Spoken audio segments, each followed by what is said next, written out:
أعوذ بالله من الشيطان الرجيم. بسم الله الرحمن الرحيم.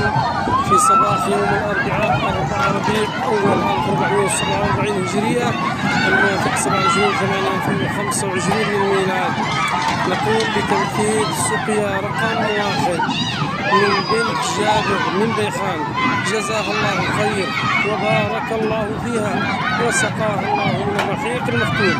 يقول الرسول صلى الله عليه وسلم: أيما مسلم سقى مسلم على ظمأ سقاه الله من الرحيق المختوم.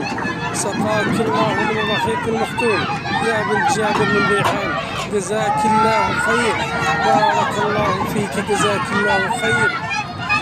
وإننا نناشدكم بزيادة السقيا واستمرار السقيا إلى هذه المناطق. انظروا إلى هذا الجمع الكبير، انظروا إلى التفاتهم على غاية الماء، انظروا إلى ازدحام